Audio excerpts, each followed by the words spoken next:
ይህ ማስጠንቀቂያ ለየት የሚያደርገው ኢንስቲትዩቱ ስማቸውን ለይቶ በጠቀሳቸው ግለሰቦች ላይ ያነጣጠረ መሆኑን ነው። እንደ ሀበሻ ዘገባ ከሆነ ኮሜዲያን እሸቱ መለሰንና የመሳሰሉ ታዋቂ ሰዎች በኤአይ ዙሪያ ስልጠና ለመስጠት የሚያደርጉት የማስታወቂያ ቅስቀሳ ህገወጥ ነው ብሏል። ምን አዲስ ከአና ሚዲያ ሰብስክራይብ በማድረግ ታማኝ የመረጃ ምንጮ ያድርጉን።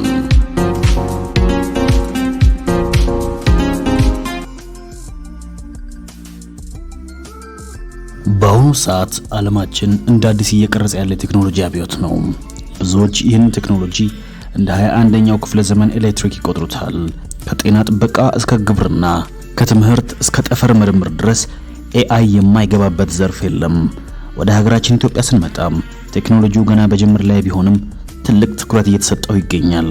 የኢትዮጵያ አርቲፊሻል ኢንተለጀንስ ኢንስቲትዩት መቋቋም፣ በዩኒቨርሲቲዎች ደረጃ ትምህርቱ እንዲሰጥ መታቀዱና በሀገር በቀል ቋንቋዎች ላይ የሚሰሩ የኤአይ ውጤቶች መታየታቸው ኢትዮጵያ ከዚህ ዓለም አቀፋዊ ማዕበል ላለመራቅ እያደረገችው ያለውን ጥረት ያሳያል። አርቲፊሻል ኢንተለጀንስ ወይም የሰው ሰራሽ አስተውሎት በአሁኑ ሰዓት ዓለማችንን እንደ አዲስ እየቀረጸ ያለ የቴክኖሎጂ አብዮት ነው። ይሁን እንጂ ቴክኖሎጂው ካለው ፈጣን እድገት ጋር ተያይዞ ማን ያስተምር፣ እንዴት ይሰልጥን እና የህግ ማዕቀፉስ ምን ይመስላል የሚሉ ጥያቄዎች አሁንም ማነጋገር ሆነዋል። ዛሬ በሰፊው የምንዳስሰው ይህንን የቴክኖሎጂ አቅምና በሀገራችን ያለው ወቅታዊ ውዝግብ ይሆናል። ኢትዮጵያ የራሷን ኤአይ ፖሊሲና ስትራቴጂ እየቀረጸች ሲሆን የኢትዮጵያ አርቲፊሻል ኢንተለጀንስ ኢንስቲትዩት ኢኤአይአይ በዋናነት በጤና በግብርናና በቋንቋ ቴክኖሎጂ ለምሳሌ አማርኛን የሚረዱ ኤአይዎች ላይ ትኩረት አድርጎ እየሰራ ይገኛል።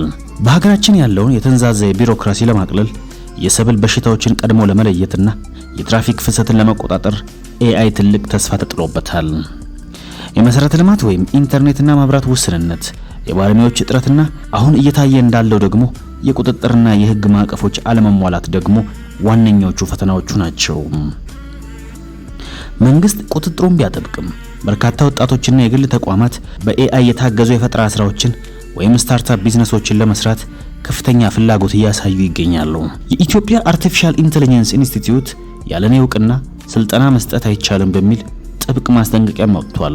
በዚህ ማስጠንቀቂያ ውስጥ ደግሞ ስማቸው የተጠቀሱ ታዋቂ ግለሰቦችም አሉ። ጉዳዩስ ምንድነው? የኢትዮጵያ አርቲፊሻል ኢንተለጀንስ ኢንስቲትዩት በቅርቡ ባወጣው መግለጫ በሀገሪቱ ውስጥ በሰው ሰራሽ አስተውሎ ወይም በኤአይ ዙሪያ ስልጠና እንሰጣለን በሚሉ ግለሰቦችና ድርጅቶች ላይ እርምጃ እንደሚወስድ አስታውቋል። የኢንስቲትዩቱ የኮሙኒኬሽን ጉዳዮች ዳይሬክተር አቶ ተስፋዬ ዘውዴ እንደገለጹት ከሆነ ኢንስቲትዩቱ እስካሁን ድረስ ለማንኛውም የግል ድርጅትም ሆነ ግለሰብ የማሰልጠን ፍቃድ አልሰጠም። በአዋጅ ቁጥር 510/2014 በተሰጠው የስልጣን መሰረት ማህበረሰቡን የማስተማር ብቸኛ ስልጣን ያለው ኢንስቲትዩቱ ነው። ያለ ፍቃድ ስልጠና መስጠት በህግ ወንጀል ተጠያቂነትን ያስከትላል ያሉት ዳይሬክተሩ ይህ ማስጠንቀቂያ ለየት የሚያደርገው ኢንስቲትዩቱ ስማቸውን ለይቶ በጠቀሳቸው ግለሰቦች ላይ ያነጣጠረ መሆኑን ነው። እንደ ሀበሻ ዘገባ ከሆነ ኮሜዲያን እሸቱ መለሰንና የመሳሰሉ ታዋቂ ሰዎች በኤአይ ዙሪያ ስልጠና ለመስጠት የሚያደርጉት የማስታወቂያ ቅስቀሳ ህገወጥ ነው ብሏል። ኢንስቲትዩቱ ህዝቡ ራሱን ከአደናጋሪ ግለሰቦች ይጠብቅ ሲል ጥሪ አቅርቧል። ተቋሙ ይህንን እርምጃ ለመውሰድ የተገደደው ቴክኖሎጂው አዲስ በመሆኑ በኤአይ በአጭር ጊዜ ከበርቴ መሆን ይቻላል የሚሉ አሳሳች ማስታወቂያዎችና ህዝቡ ለከፍተኛ ወጪና ብዝበዛ እንዳይዳረግ ለመከላከል እንደሆነም ተገልጿል። ይህ የኢንስቲትዩቱ አቋም በዘርፉ ባለሙያዎች ዘንድ ጥያቄ አስነስቶበታል። ለዛሀበሻ አስተያየታቸውን የሰጡ አንድ ባለሙያ እንዳሉት መንግስት ህዝቡን ከማጭበርበር ለመጠበቅ መሞከሩ ጥሩ ቢሆንም ስልጠና የመስጠት ተልዕኮ የኔ ብቻ ነው ማለቱ ግን በ21ኛው ክፍለ ዘመን የማይሰራ የእውቀት ሞኖፖል ነው ብለውታል። ባለሙያውም አክለው ኤአይ ዓለም አቀፋዊና ክፍት በሆነበት ዘመን እውቀትን በአንድ መንግስት ተቋም ስር መቆለፍ የቴክኖሎጂ ሽግግርን ሊያቀጭጭ ይችላል የሚል ስጋትም አላቸው። ኢንስቲትዩቱ ከቀጣይ ዓመት ጀምሮ ስልጠናው በዩኒቨርሲቲ ደረጃ እንደሚሰጥ ቢገልጽም በአሁኑ ሰዓት ግን ያለ ፍቃድ የሚንቀሳቀሱ አካላት ስራቸውን እንዲያቆሙ እያሳሰበ ነው። ይሁንና አሁንም በተለያዩ ማህበራዊ ሚዲያዎች ላይ የሰልጣኞች ምልመላ እንደቀጠለ ይስተዋላል። እናንተስ ምን ትላላችሁ? መንግስት የኤአይ ስልጠናን መቆጣጠሩ ህዝቡን ከማጭበርበር ይታደጋል ወይስ የቴክኖሎጂ እድገቱን ያደናቅፋል? ታዋቂ ሰዎችስ በዚህ ዘርፍ ዕውቀት ሳይኖራቸው ስልጠና መስጠታቸው ተገቢ ነው?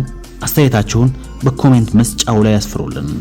ለዛሬ የነበረን መረጃ ይህን ይመስላል። ቪዲዮን ከወደዳችሁት ላይክ እና ሼር ማድረጋችሁን እንዳትረሱ።